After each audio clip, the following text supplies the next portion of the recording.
Hi, I'm Jessica Mullen, and this is your daily meditation. Breathe in and raise your vibration. Breathe out and release your resistance. Breathe in and raise your vibration. Breathe out and release your resistance. Relax your body. Relax your mind. Bring your attention into this moment right here, right now. Breathe in and focus your attention. Breathe out and remember you live the magic life. Breathe in and wake up in the dream.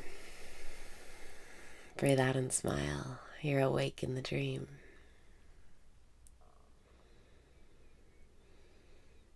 Breathe in and open up to receiving.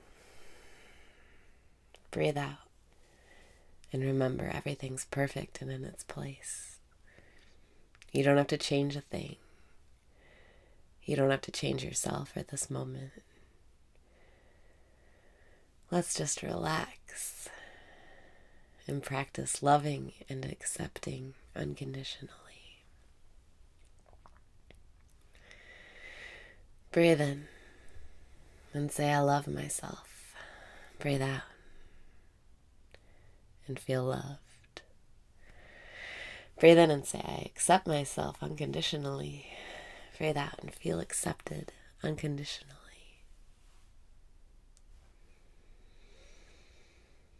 Whatever's going wrong in your life today, just give it unconditional love and acceptance. Right now I have a headache,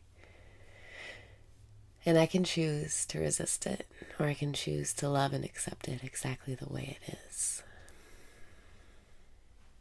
I've noticed I have a headache, and that's okay. I've noticed that my headache is part of me, and that's okay. I've noticed I feel responsible for this headache, and that's okay. I've noticed I'm sick of having a headache, and that's okay. I've made peace with the headache, and now I can only give it love and acceptance. Breathe in and say, I love myself. Breathe out and say, I accept myself unconditionally. Dear Jessica's headache, I love and accept you exactly the way you are. Hey, headache, I love and accept you exactly the way you are. I love and accept you exactly the way you are. I love and accept you exactly the way you are. By allowing myself to be with this headache and to give it love, I can feel it subsiding already. I love and accept you exactly the way you are. Headache, I love and accept you exactly the way you are. Headache, I love and accept you exactly the way you are.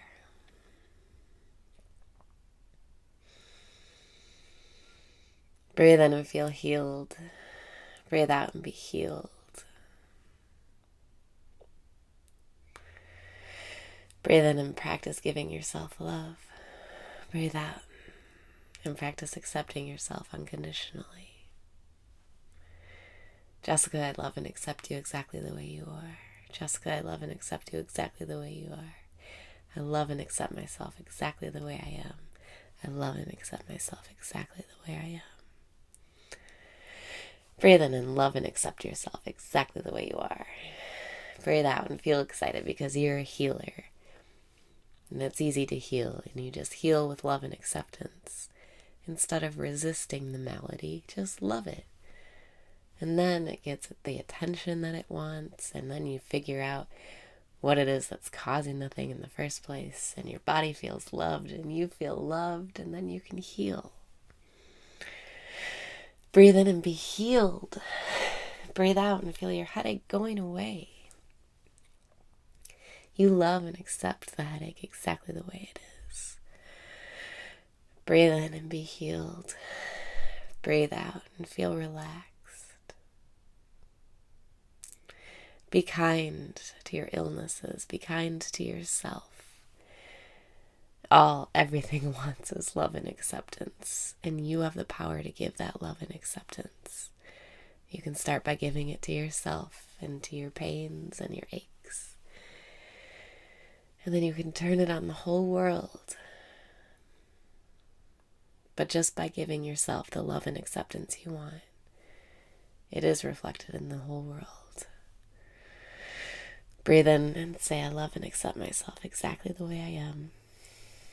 Breathe out and feel loved and accepted exactly the way you are.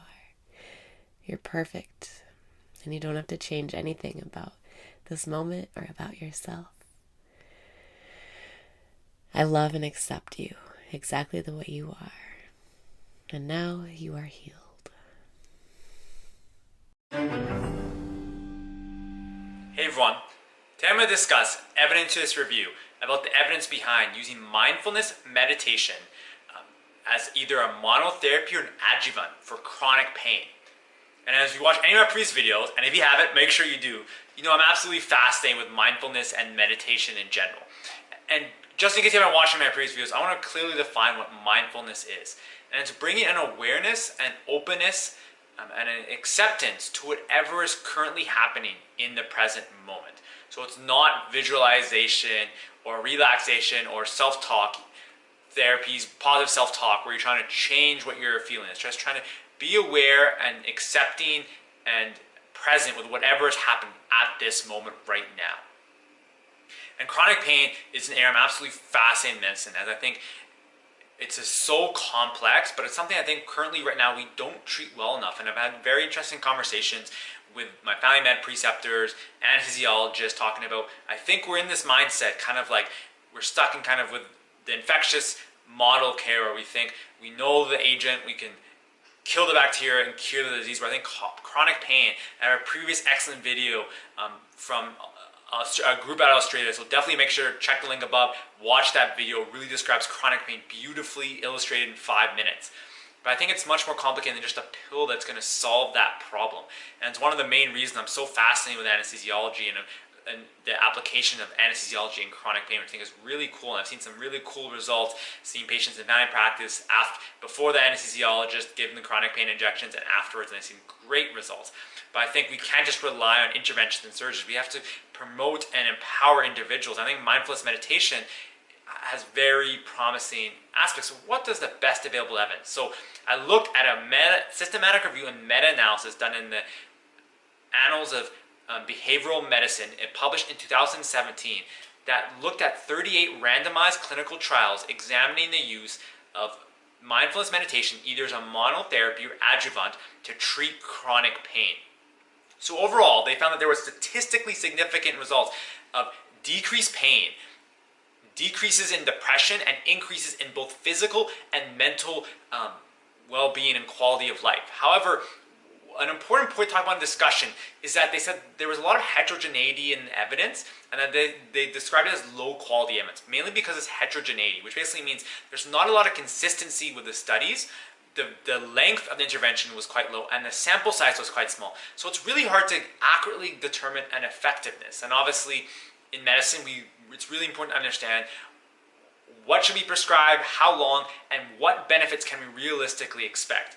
Yes, we like the placebo effect, but it's not really ethically reliable to give something that may not be effective and give the placebo effect. But one thing they notice, which has been pretty consistent with the literature, is that the mental health aspects and benefits were very good evidence, very homogeneous, not heterogeneous, and they found very consistent, which is very consistent with the rest of the literature that is currently out there on applying mindfulness meditation in a whole variety of clinical situations. Also, what they notice is that with the clinical trials, they were underpowered, too small of a sample size, but also intervention time was only 8 to 12 weeks. So what the literature and the evidence base really needs to go on forward is looking at larger sample sizes, longer time, 6 to 12 months. Because if you talk to really anybody who's a meditation or mindfulness teacher, they talk about the importance, and what the neuroscience seems to show is that being the long-term meditator is where you get a lot more of the benefits. There's definitely short-term benefits, but it's about that long-term benefits. And there's an important aspect of studying these longer-term periods of meditation for 6 to 12 months, and also looking at, are people able to adhere? Because that's the most important part. A lot of times I find in my own experience in talking with the Zen master, North Shore Zendo, a lot of people go to meditation because there's some suffering, there's some anxiety, and they use the meditation and they get some benefits, they stick with it for a short period of time, but then they give it up because they say, oh, that problem I went for is done. My anxiety is gone, my depression's gone. But life has this kind of funny way of coming back to kick you in the ass if you kind of don't stick with the things. And I think sometimes meditation, we think we just have to meditate for a certain point, we come in line and we're fixed. But that's like having the mindset that I should exercise and work out so I get fit, and then once I get fit, I never have to exercise again. That's not really how life works. You have to continually practice and put in the work. And I say overall, the evidence is quite promising, but we don't really have the best available evidence right now. But mindfulness meditation is awesome because one, it can be free. You can do it by yourself, and you can have ready access to great teachers. The North Shore Zendo is completely free. It's by donation. There's online so much resources. I have great videos. Definitely check out my meditation playlist if you want to learn more about meditation. There's so many great resources. You can find so many free group meditations. So there's no excuse not to apply it. It's a safe intervention, and it empowers you. And it's been shown not only to improve the physical pain, but also the mental aspects, which is what I think is so cool about this intervention. Because I think one, it's free, it's ready, accessible. But two, with chronic pain, I think what makes it so fascinating and complicated to treat, it's not just the physical neurological changes and the physiological changes in the tissue, but also it has to do with psychosocial factors. And there's also a high burden of comorbid psychiatric conditions such as depression, anxiety, etc. And this is an intervention that seems to help with both at the same time. It's free and it's safe. So I really hope you enjoy this evidence-based review about using mindfulness meditation to help with chronic pain. So really hope you enjoy this video. If you did, please give it a big thumbs up and make sure to subscribe to continue getting more awesome videos by me. Help you kind of kick some more ass. Now get off YouTube and get meditating.